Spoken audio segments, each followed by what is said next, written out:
Assalamualaikum warahmatullahi wabarakatuh. Apa kabar semua adik-adik? Kabar baik, Pak. Oke, sebelum kita masuk pada inti dari pembelajaran, sebelum itu saya akan mengabsen kalian satu persatu. Ulfa Royani, Hadir, Pak. Nur Rahmatin. Hadir, Pak. Oke, baik. Selanjutnya di sini saya akan berdoa terlebih dahulu. Saya minta kepada salah satu kalian memimpin doa. Saya persilakan. Baik, teman-teman sekalian, sebelum kita melakukan pembelajaran, lebih baik kita berdoa dulu. Berdoa sesuai keyakinan masing-masing. Doa dimulai.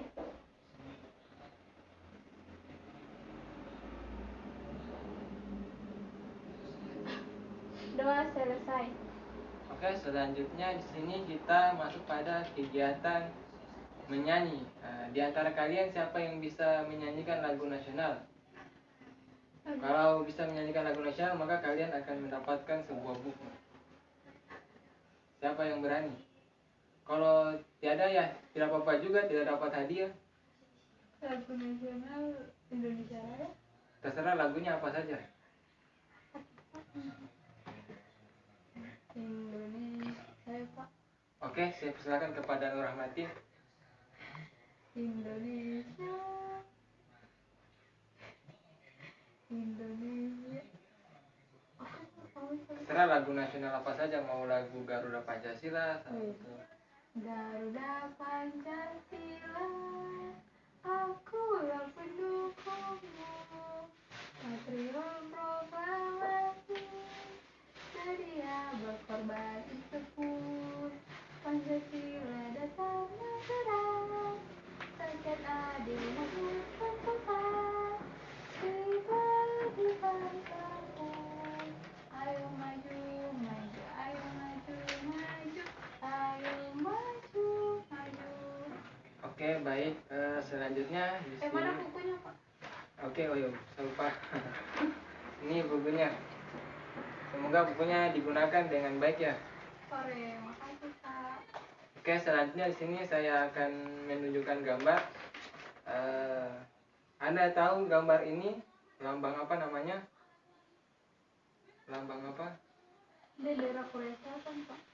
Bukan, ini namanya. Tahu, Pak. Ya. Itu lambang negara ASEAN. Oke, bagus sekali Ulfa Royani. Ini memang adalah gambar lambang ASEAN. Memang ini hari kita akan belajar mengenai arti dari lambang ASEAN dan juga kita akan belajar mengenai kehidupan sosial budaya masyarakat ASEAN. Sebelum kita masuk pada kegiatan belajar, terlebih dahulu saya akan membacakan kegiatan apa saja yang akan kita lakukan dari awal sampai akhir.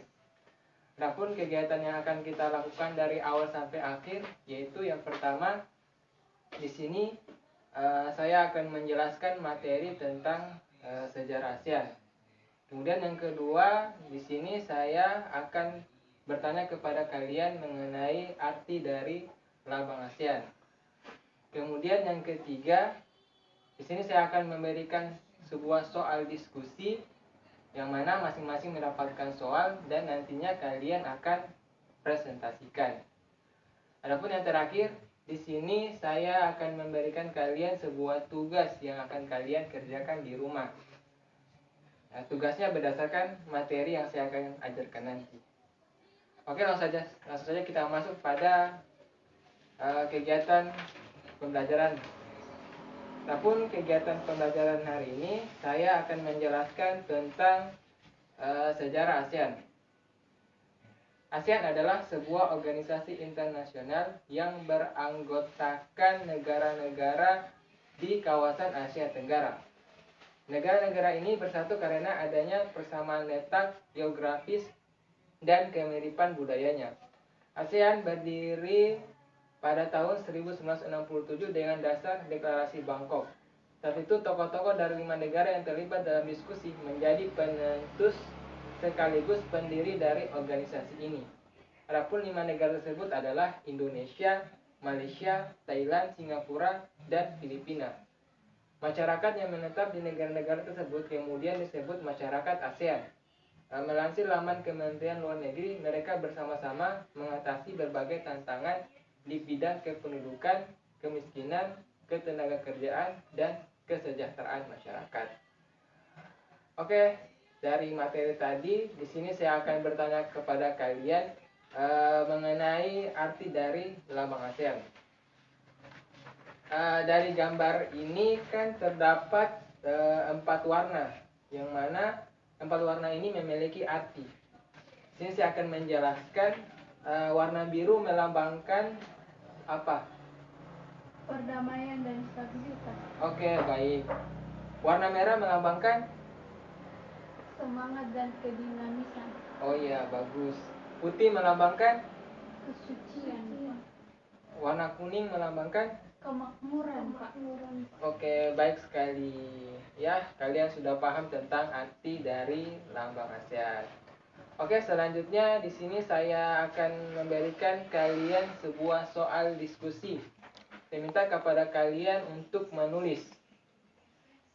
Yang pertama untuk saudara Nur Rahmatin. Anda tulis ya. Adapun soalnya, coba Anda cari kehidupan sosial budaya masyarakat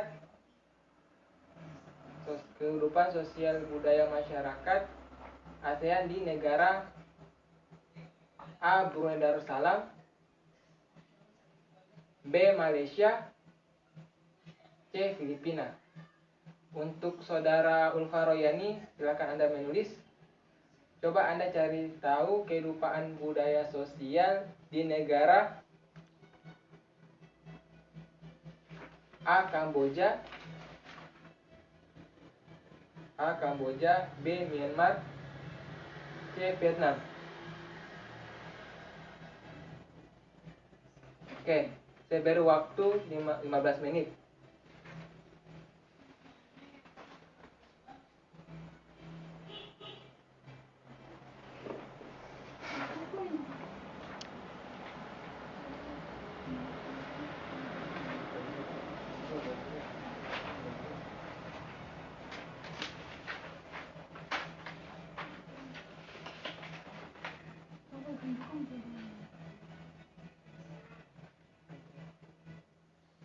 Saya, Pak. Oke, saya persilakan untuk mempresentasikannya. Terima kasih atas kesempatan yang diberikan kepada saya. Saya ingin menjawab pertanyaan dari Bapak yang terima kasih atas kesempatan yang diberikan kepada saya. Saya ingin menjawab pertanyaan diskusi yang diberikan oleh Bapak. Di mana pertanyaannya yaitu coba Anda cari kehidupan sosial budaya masyarakat dari negara Brunei Darussalam, Malaysia, dan Filipina. Nah, di sini menurut pertama yaitu untuk negara Brunei Darussalam memiliki desa terapung yang bernama Kampung Anyar. Pada tahun 1400 Kampung Anyar sempat menjadi pusat pemerintahan. Saat ini banyak penduduknya memiliki perahu pribadi dan disimpan di bawah rumah apung mereka. Budaya Brunei banyak dipengaruhi oleh ajaran Islam dan mayoritas penduduknya adalah orang Melayu. Sehingga dalam adatnya orang Brunei tidak berjabat tangan dengan lawan jenis dan melepaskan sepatu adalah kebiasaan umum orang Brunei sebelum memasuki rumah orang lain. Jadi itu kehidupan sosial yang ada di Brunei Darussalam. Nah, yang kedua, Malaysia ini memiliki patung Dewa Maruga yang berukuran 42,7 meter. Patung ini terletak di Batu Capes, gua yang merupakan salah satu kuil Hindu di luar India yang paling populer, yang didedikasikan untuk Dewa Murungga. Malaysia memiliki kota yang bernama Georgetown, yaitu kota yang terdaftar dalam UNESCO World Heritage. Kota ini terletak di Pulau Penang. Georgetown adalah kota yang memiliki ragam jenis budaya, banyak gedung peninggalan masa Eropa dan bangunan bernuansa Melayu Tionghoa di dalamnya. 3 suku utama di Malaysia adalah Melayu, Cina, dan India. Musik tradisionalnya banyak dipengaruhi oleh budaya Cina, Islam, India, dan Indonesia. Makanan khasnya adalah nasi lemak. 3. Filipina. Budaya Filipina merupakan hasil perpaduan antara budaya Barat dan Timur. Kehidupan budayanya dipengaruhi oleh budaya Melayu, Cina, dan Spanyol. Bahasa Filipina adalah bahasa nasional dengan bahasa Inggris sebagai bahasa pengantar untuk urusan perdagangan atau pergaulan. Ada 8 dialek utama yang digunakan oleh masyarakat Filipina, yaitu Tagalog, Cebuano, Ilocano, Hiligaynon atau Ilonggo, Bicol, Waray, Pampago, dan Pangasinense. Jabat tangan adalah bentuk salam yang paling sering dijumpai di Filipina. Filipina memiliki tarian tradisional yang dinamakan tarian tinikling. Tarian ini menceritakan tentang burung tinikling yang berjalan melompat menghindari perangkap burung petani padi. Oke, selanjutnya kepada Alfa Royani untuk mempresentasikan. Baik, terima kasih telah beri kesempatan kepada Bapak. Untuk itu, soal yang untuk saya menjawab diskusi, yaitu soalnya tentang coba cari kehidupan sosial budaya di negara Kamboja, Myanmar, dan Vietnam. Baik, di sini saya akan menjelaskan dari negara Kamboja. Di Kamboja, kehidupan sosial budaya yaitu terdapat banyak candi yang terbuat dari batu ditemukan di Kamboja. Serta di negara Kamboja, dewa-dewa dari agama Hindu dan Buddha terukir pada tembok-temboknya. Kemudian Kamboja juga memiliki tari tradisional yang bernama tari Aksara. Terus tarian ini lahir pada 2000 tahun yang lalu, serta reliefnya banyak ditemukan di bangunan-bangunan keagamaan di Kamboja. Orang-orang Kamboja disebut juga orang Khmer. Mereka gemar mengenakan syal kotak-kotak yang disebut krama. Pria dan wanita Khmer juga mengenakan baju Buddha pada kalungnya. Tujuannya yaitu adalah untuk menjaga dari roh jahat dan membawa keberuntungan kehidupan sosial budaya masyarakat ASEAN yang bisa dipelajari. Kemudian lanjut di negara kedua yaitu negara Myanmar. Kehidupan budaya sosialnya pada negara Myanmar disebut juga negara sebagai 1000 pagoda. Ini dikarenakan sangat mudah menemukan kuil-kuil suci Buddha di sana. Mayoritas penduduk Myanmar juga adalah keturunan Tibet dan bahasa yang digunakan adalah bahasa Brima. Serta pakaian tradisional Myanmar yang disebut longmi. Bentuknya mirip sarung Indonesia, namun kain ini membelit bagian tubuh mereka mulai dari perut hingga betis. Longi yang berbahan kain katun bukan saja dikenakan pria dewasa, namun juga anak-anak serta wanita. Kemudian kehidupan budaya sosial di negara yang ketiga yaitu negara Vietnam. Vietnam terkenal dengan baju khasnya yang disebut Ao Dai. Topi cutting pun banyak ditemui di sana. Orang Vietnam gemar duduk di dingklik, yaitu di mana kursi yang sangat pendek. Kursi ini biasanya dipakai saat mengobrol dan makan. Mayoritas orang Vietnam memiliki nama keluarga, misalnya nama keluarga seperti Nguyen. Ini karena dinasti Nguyen berkuasa mulai 1803 sampai 1945. Dan negara Vietnam juga merupakan dinasti terakhir di Vietnam. Kehidupan sosial budaya masyarakat ASEAN yang bisa dipelajari, misalnya seperti gajah-gajah yang ada di Taman Nasional Chiang Mai, Thailand, dan lain sebagainya. Sekian itu saja yang dapat saya jawab. Saya kembalikan kepada Bapak Guru. Oke, baik, dari penjelasan materi dan hasil kerja yang kalian presentasikan tadi, saya berikan aplaus kepada kalian. Oke, baik, sini saya akan memberikan kalian sebuah tugas yang nantinya kalian kerjakan di rumah. Saya persilakan kalian untuk menulis tugasnya. Adapun tugasnya yaitu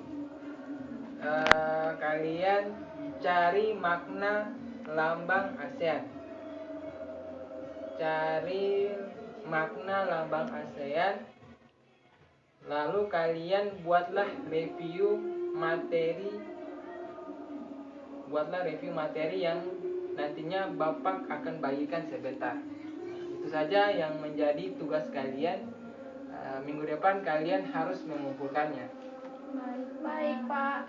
Terkait dari materi tadi, sedikit saya akan menjelaskan bahwa arti dari lambang ASEAN adalah lambang resmi yang diresmikan pada Juli 1997. Meskipun lambang ini sudah digunakan bertahun-tahun, paduan resmi gambar dan pengguna lambang ini ditetapkan pada pertemuan ke-6 oleh Dewan Koordinasi ASEAN pada tanggal 8 April 2010. Adapun semboyan dari ASEAN yaitu satu visi, satu identitas, satu komunitas, on vision, on identity, dan on communication.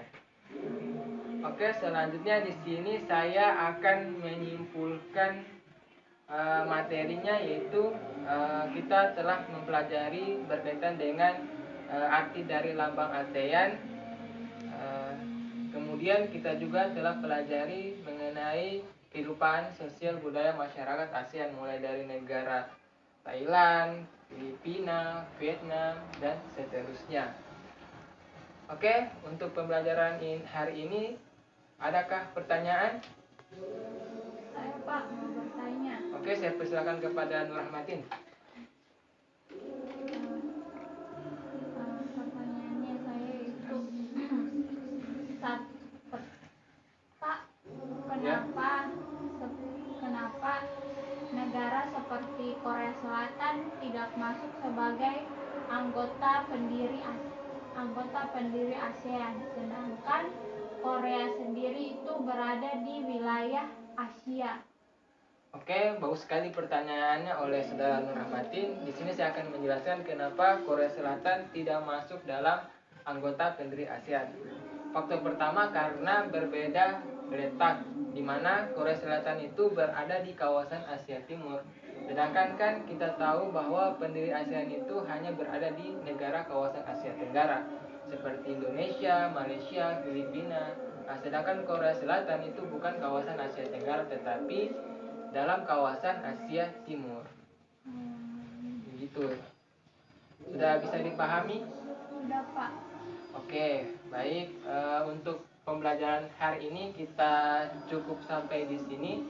Semoga materi tadi dibaca dan dipahami. Untuk hari ini saya tutup. Wabillahi taufiq wal hidayah. Wassalamualaikum warahmatullahi wabarakatuh. Waalaikumsalam warahmatullahi wabarakatuh.